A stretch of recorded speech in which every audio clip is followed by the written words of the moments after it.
നിങ്ങൾക്കറിയാം, സഭാജീവിതം എന്ന് പറയുന്നത് അത് പള്ളിക്കുള്ളിൽ മാത്രമല്ല.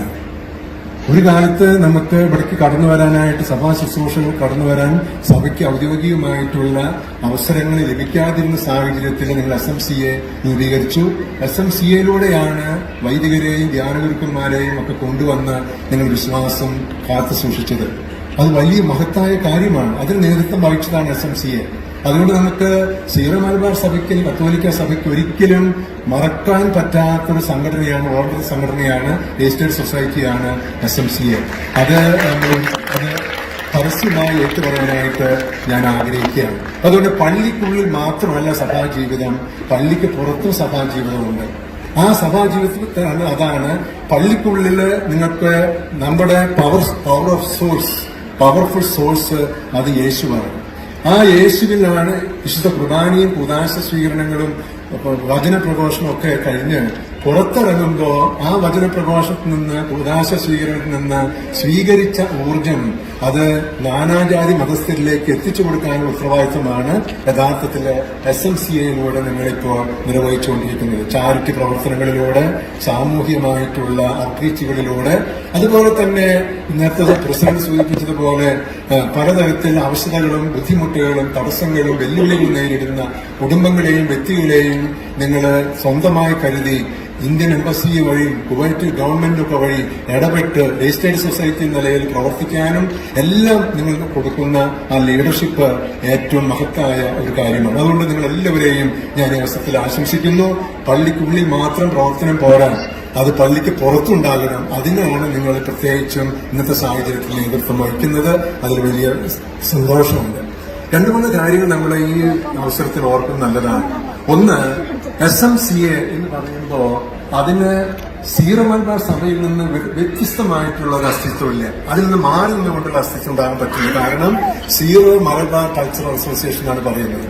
അപ്പൊ സീറോ മലബാർ കൾച്ചർ അസോസിയേഷന് സീറോ മലബാർ സഭയുമായിട്ടുള്ള അഭേദ്യമായ ബന്ധം എപ്പോഴും ഉണ്ടാകും. നമുക്കൊരു ഐഡന്റിറ്റി കോൺഷ്യസ്നസ് ഉണ്ടാകണം. എനിക്ക് തോന്നുന്നത് ഇവിടെ എനിക്ക് അറിഞ്ഞുകൂടാ, പൊതുവെ നോക്കുകയാണെങ്കിൽ ഈ ഐഡന്റിറ്റി കോൺഷ്യസ്നസ് അത് മറ്റുള്ളവരെ മാറ്റി നിർത്തിക്കൊണ്ടുള്ള കോൺഷ്യസ്നസ് അല്ല. കത്തോലിക്ക മനോഭാവം നമുക്ക് എല്ലാവർക്കും അറിയാം. കത്തോലിക്ക സഭ ഓൾ ഇൻക്ലൂസീവാണ്. എല്ലാവരെയും, ഏത് ജാതിയിൽപ്പെട്ടവരെയും, ഏത് മതത്തിൽപ്പെട്ടവരെയും, ഏത് നാട്ടുകാരായാലും, ഏത് ഭാഷക്കാരായാലും ഒരുപോലെ ഉൾക്കൊള്ളുന്ന കൾച്ചറാണ് കത്തോലിക്ക സഭയ്ക്കുള്ളത്. അതാണ് കത്തോലിക്ക സഭയുടെ ഗ്രേറ്റ്നെസ്. അതാണ് കത്തോലിക്ക സഭയ്ക്ക് ചിലപ്പോൾ വീക്ക്നെസ് ആയിട്ട് നമുക്ക് പലപ്പോഴൊക്കെ വ്യാഖ്യാനിക്കപ്പെടുന്നത്. പക്ഷേ ഈ കത്തോലിക്ക സഭയിലായിരിക്കും നമ്മളെല്ലാവരും ചിന്തിക്കേണ്ട കാര്യമുണ്ട്. Why am a Christian? ഞാൻ എന്തുകൊണ്ടാണ് ക്രിസ്ത്യാനിയായിട്ടുള്ളത്? ഞാൻ എന്തുകൊണ്ടാണ് കത്തോലിക്കനായിട്ടുള്ളത്? ഞാൻ എന്തുകൊണ്ടാണ് സീറോ മലബാർ കത്തോലിക്കനായിരിക്കുന്നത്? പ്രിയപ്പെട്ടവരെ, കത്തോലിക്ക കൂട്ടായ്മയിലേക്ക് സീറോ മലബാർ വിശ്വാസികൾക്കുള്ള വാതിൽ എന്ന് പറയുന്നത് സീറോ മലബാർ സഭയാണ്.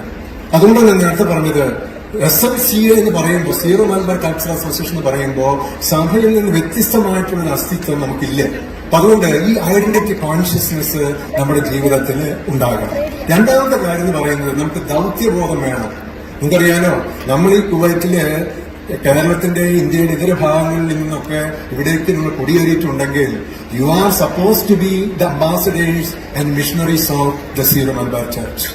ഇവിടെയുള്ള വിവിധ മതസ്ഥർക്കും വിവിധ ഇടങ്ങളിൽ നിന്ന് വന്നിട്ടുള്ളവർക്കൊക്കെ സീറോ കത്തോലിക്ക സഭ എന്താണെന്നും പ്രത്യേകിച്ച് സീറോ മലബാർ സഭ എന്താണെന്നും വ്യക്തമാക്കി കൊടുക്കാനുള്ള വലിയ ഉത്തരവാദിത്തമാണ് നിങ്ങൾക്കുള്ളത്. അതുകൊണ്ട് ആ ഒരു ഐഡന്റിറ്റി, ആ ദൗത്യബോധം നമുക്ക് എല്ലായ്പ്പോഴും ഉണ്ടാകണം. അതാണ് ഏറ്റവും പ്രധാനപ്പെട്ട കാര്യം. നമ്മുടെ ജീവിതത്തിൽ മിഷനുണ്ട്. നമ്മൾ മാമോദീസ സ്വീകരിച്ച് കത്തോലിക്ക സഭയിലെ ക്രിസ്തീയ സഭയിലെ അംഗങ്ങളായിട്ടുണ്ടെങ്കിൽ we have a mission. Once baptised we are supposed to be missionaries of Christ. ക്രിസ്തുവിന്റെ പ്രേക്ഷിതരാണ് നമ്മൾ.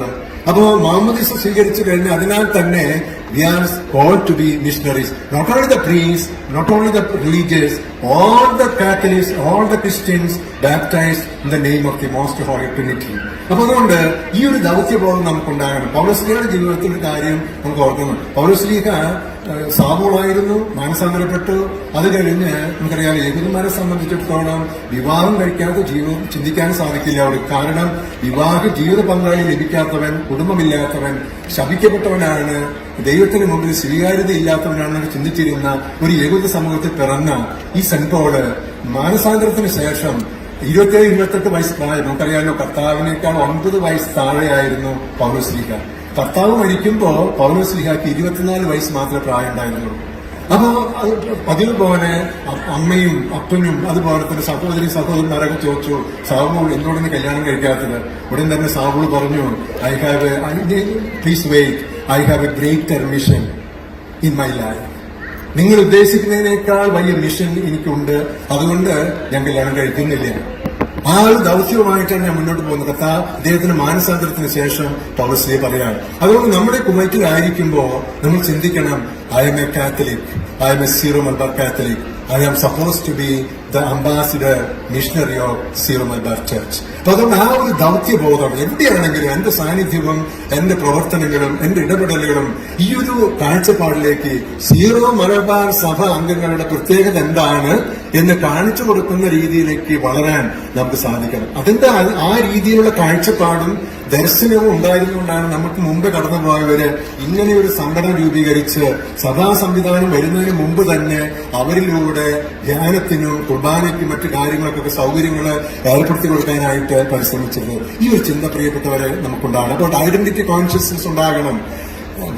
സീറോ മലബാർ സഭയിൽ നിന്ന് വ്യത്യസ്തമായിട്ടുള്ള ഐഡന്റിറ്റി സീറോ മലബാർ കൾച്ചറൽ അസോസിയേഷന് ഉണ്ടാകാൻ പാടില്ല. അതുപോലെ തന്നെ ഇതിലൂടെ എനിക്കൊരു ദൗത്യം നിർവഹിക്കാനുണ്ട്, അത് ഈശോയുടെ ദൗത്യമാണ്, അതാണ് നിർവഹിക്കേണ്ടത്. മൂന്നാമത്തെ കാര്യം എന്ന് പറയുന്നത്, we should be proud of being a zero Malabar Catholic. അഭിമാനബോധം നമുക്കുണ്ടാകണം. നമുക്കറിയാമോ, ആലോചിച്ച് നോക്കിയേ, ക്രിസ്തീയ സഭകളില് കത്തോലിക്ക സഭ മറ്റ് ഇതര നോൺ കാത്തലിക് അകത്തോലിക്ക സഭകളുണ്ട്, പ്രൊട്ടസ്റ്റന്റ് സഭകളുണ്ട്, പെന്തക്കോസ്റ്റൽ കമ്മ്യൂണിറ്റീസ് ഉണ്ട്, ഇവർക്കുള്ളതുണ്ടല്ലോ. എന്തിനാണ്, ഏത് രീതിയിലാണ് കത്തോലിക്ക സഭ, സീറോ മലബാർ സഭ, കത്തോലിക്ക കൂട്ടായ്മയിലും അതിന് പുറത്തും വ്യത്യസ്തമായിക്കൊണ്ടിരിക്കുന്നത്? അതിന് പ്രധാനപ്പെട്ട കാരണം കത്തോലിക്ക സഭയുടെ പ്രത്യേകതയാണ് 24 മണിക്കൂറുള്ള യൂക്കറിസ്റ്റിക് പ്രസൻസ്, അതുപോലെ തന്നെ പരിശുദ്ധ അമ്മയോടുള്ള ഭക്തി. അത് കത്തോലിക്ക സഭയ്ക്ക് പൊതുവായിട്ടുള്ള കാര്യമാണ്. രണ്ടാമത്തെ കാര്യം എന്ന് പറയുന്നത്, നമ്മുടെ സഭയിലാണ് ഏറ്റവും സജീവമായിട്ടുള്ള സഭാ ശുശ്രൂഷകൾ നടക്കുന്നതെന്ന് എല്ലാവരും അംഗീകരിക്കുന്ന കാര്യമാണ്. അതിന് കാരണം എന്താണെന്നറിയാമോ? നമ്മുടെ കൂട്ടായ്മയില് ഫുൾ ടൈമേഴ്സായി ശുശ്രൂഷ നിർവഹിക്കുന്ന വൈദികരും സന്യസ്തരുണ്ടെന്നുള്ളതാണ്. അത് കത്തോലിക്ക സഭയില്, പ്രത്യേകിച്ച് കത്തോലിക്ക കൂട്ടായ്മയില് 24 വ്യക്തിസഭകളിൽ ഒന്നായിട്ടുള്ള സീറോ മലബാർ സഭയുടെ പ്രത്യേകത. അതുകൊണ്ട് അവിടെ നമ്മൾക്കിപ്പോ ദൈവാനുഗ്രഹത്താല് വൈദികർ വന്നിരിക്കുന്നു, ഒരുപക്ഷെ ഇനി സന്യസ്തർ വരുമായിരിക്കും. അങ്ങനെയൊക്കെ വന്ന് നമ്മൾ മുന്നോട്ട് പോകുമ്പോ നമുക്കറിയാം, ഇന്ന് നേരത്തെ പലരോട് പറയായിരുന്നു, വന്ന അവസരത്തിൽ ആകെ ഈ അടുത്ത കാലം വരെ ഉണ്ടായിരുന്നത് ഹോളി ഫാമിലി ചർച്ച് മാത്രമാണ്. എത്രയോ ദൂരം കടന്ന് താണ്ടിയിട്ട് വേണം നിങ്ങൾക്ക് അങ്ങോട്ട് പോകാൻ. ഇപ്പോൾ അതിനോട് കുറച്ചും കൂടി അടുത്തുള്ള പള്ളികളിൽ വന്നു.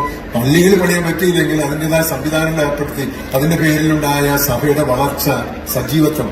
ഞാൻ കാലത്ത് അടക്കം പറഞ്ഞതുപോലെ നാട്ടിലുള്ളതിനേക്കാൾ കൂടുതൽ സജീവമായിട്ട് നിങ്ങൾ കുർബാനയിലും മറ്റും പങ്കെടുക്കുന്നു എന്നുള്ളത് നിങ്ങളുടെ വൈദികരോടും ഒക്കെ ചേർന്നുകൊണ്ടുള്ള നിങ്ങളുടെ ശുശ്രൂഷയുടെ കൂട്ടായ്മയുടെ അടയാളമാണ്. അപ്പൊ അതുകൊണ്ട് നമ്മുടെ സഭ വളരെ സജീവമാണ്. ആ സജീവമാകുന്നതിന് പ്രധാനപ്പെട്ട ഘടകം എന്ന് പറയുന്നത് നമ്മുടെ പിതാക്കന്മാരിലൂടെ, സന്യസ്തരിലൂടെ ഒക്കെ ലഭിച്ചിട്ടുള്ള നമ്മുടെ വൈദികരുടെ ശുശ്രൂഷയാണ്. ഇതിൽ നമ്മൾ അഭിമാനം കൊള്ളണം. അത് നമ്മൾ മാക്സിമം പ്രയോജനപ്പെടുത്തണം. അങ്ങനെ രീതിയിൽ മുന്നോട്ട് പോകുമ്പോഴാണ് നമ്മുടെ ജീവിതത്തില് നല്ല ഉണർവോടും ഉന്മേഷത്തോടു കൂടി മുന്നോട്ട് പോകാനായിട്ട് നമുക്ക് സാധിക്കുകയുള്ളൂ. ഞാൻ ഒരു കാര്യം പറഞ്ഞ് അവസാനിപ്പിക്കുകയാണ്. നിങ്ങൾക്കറിയാമല്ലോ, പൗലോസ്ലീഹായുടെ മാനസാന്തരത്തിന്റെ അവസരത്തില് കുതിരപ്പുറത്തുനിന്ന് വീണ് ഡമാസ്കസിലേക്ക് പോകുന്ന വഴിയിലാണല്ലോ അദ്ദേഹം കുതിരപ്പുറത്തുനിന്ന് വീണത്. അങ്ങനെ കുതിരപ്പുറത്തുനിന്ന് വീണപ്പോ അദ്ദേഹത്തിന് ഉണ്ടായ 2 ഉൾക്കാഴ്ചകളെ കുറിച്ച് പാരമ്പര്യം പറയുന്നുണ്ട്. ഒന്ന്, ക്രൈസ്റ്റ് സ്റ്റിൽ ലിവ്സ്.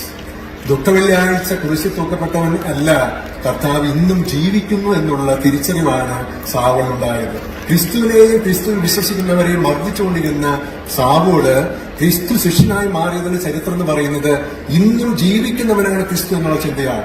നമ്മൾ ഈ മണലാരണ്യത്തിൽ കഴിഞ്ഞ് നമ്മൾ മറ്റു മതസ്ഥരും നാട്ടുകാരുമായി ജീവിക്കുമ്പോൾ നമുക്കൊരു ചിന്ത ഉണ്ടാകണം, ക്രിസ്തു ഇന്നും ജീവിക്കുന്നു, അങ്ങനെ നിത്യം ജീവിച്ചുകൊണ്ടിരിക്കുന്ന ക്രിസ്തുവിന്റെ സ്വന്തക്കാരാണ് ഞങ്ങള് എന്ന ചിന്ത നമുക്കുണ്ടാകണം. രണ്ടാമത്തെ ഉൾക്കാഴ്ച എന്ന് പറയുന്നത് ക്രിസ്തുവും സഭയും ഒന്നാണ്.